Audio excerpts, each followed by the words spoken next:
अच्छा ये बताइए, आप किसे बड़ा मानते हैं? जिसके पास बहुत पैसा है वो बड़ा है, या जिसके पास खुशी है वो बड़ा है? पैसा चाहिए कि प्रसन्नता चाहिए? जोर से। प्रसन्नता। और प्रसन्नता पाने के लिए जरूरी नहीं है कि पैसा हो।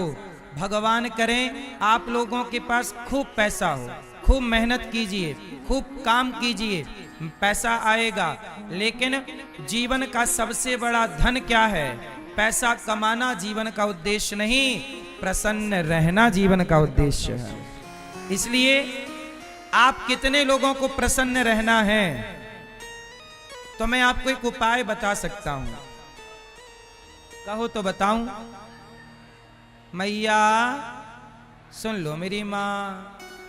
बड़ी दूर दूर से कथा में लोग आए हैं। ये हमारी मैया हरियाणा से आई हैं कथा सुनने के लिए। हरियाणा की मैया, इन्होंने वृंदावन में पहले भागवत कराई थी और हरियाणा से कथा सुनने आई। बड़ी दूर दूर से लोग कथा सुनने के लिए आ रहे हैं। पटना से भी कुछ लोग आए, मोतिहारी से लोग आ ही रहे हैं, नेपाल से। देखिए, किसी के पास पैसा है, लेकिन यदि वो पैसा पाकर प्रसन्न नहीं है तो क्या पैसे का कोई अर्थ है? इसलिए मेरी माँ, भले आप रिक्शा चला रहे हैं, आपका बेटा पति मजदूरी कर रहा है, अमीरी गरीबी अलग है, लेकिन हर परिस्थिति में प्रसन्न रहा करो। क्यों प्रसन्न? इसलिए रहा करो क्योंकि जो होने वाला है, जो हो रहा है, वो आपकी मर्जी से नहीं हो रहा है। सब कुछ विधि के विधान ने तय कर रखा है। इसलिए आपके और मेरे हाथ में कुछ नहीं है। 84 लाख योनियां हैं। कुत्ता, क्या कोई कुत्ता बनना चाहता है? क्या कोई बिल्ली बनना चाहती है? लेकिन कुत्ता बना के नहीं कोई, बिल्ली बनी कि नहीं कोई? बोलो हाँ। क्या कोई नाली का कीड़ा बनना चाहेगा? लेकिन कोई नाली का कीड़ा बना के नहीं।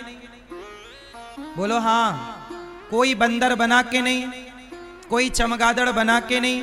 84 लाख योनियां आप उठाकर देखो। आप मनुष्य हो, आप रोज देखते हो कि इस धरती पे 84 लाख योनियों में बताओ सबसे प्रसन्न कौन है, सबसे सुखी कौन है? बोलो। ईश्वर की बनाई रचना 84 लाख योनियां, लेकिन 84 लाख योनियों में क्या आपने किसी कुत्ते को मुस्कुराते देखा? गधे को मुस्कुराते देखा? चमगादड़ को मुस्कुराते देखा?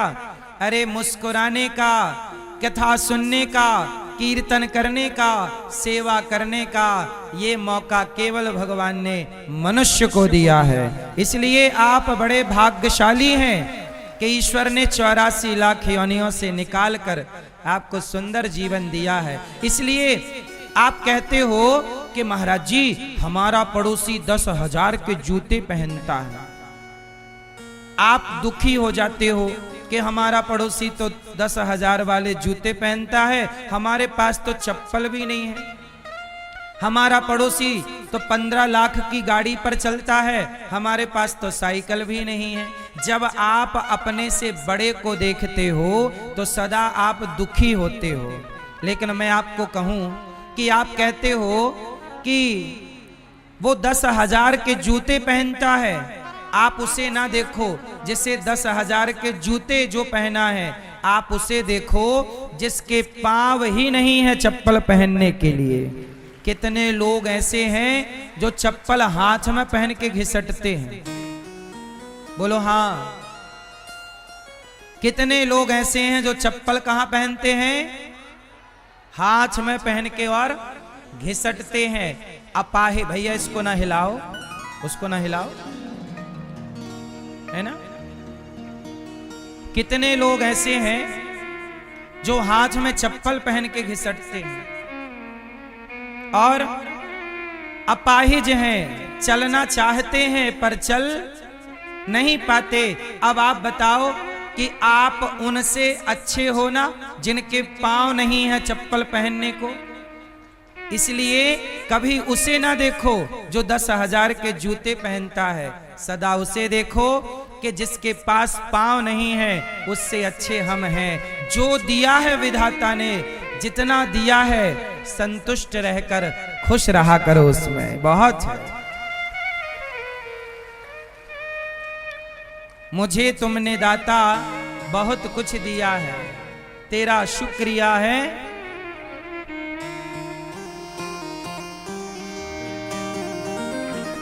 भगवान का धन्यवाद दो कि हे विधाता, मैं इस लायक नहीं था जो आपने दिया है, इसलिए सदा प्रसन्न रहा करो। हर परिस्थिति में क्या रहोगे? बोलो मेरी माँ, बोलो घी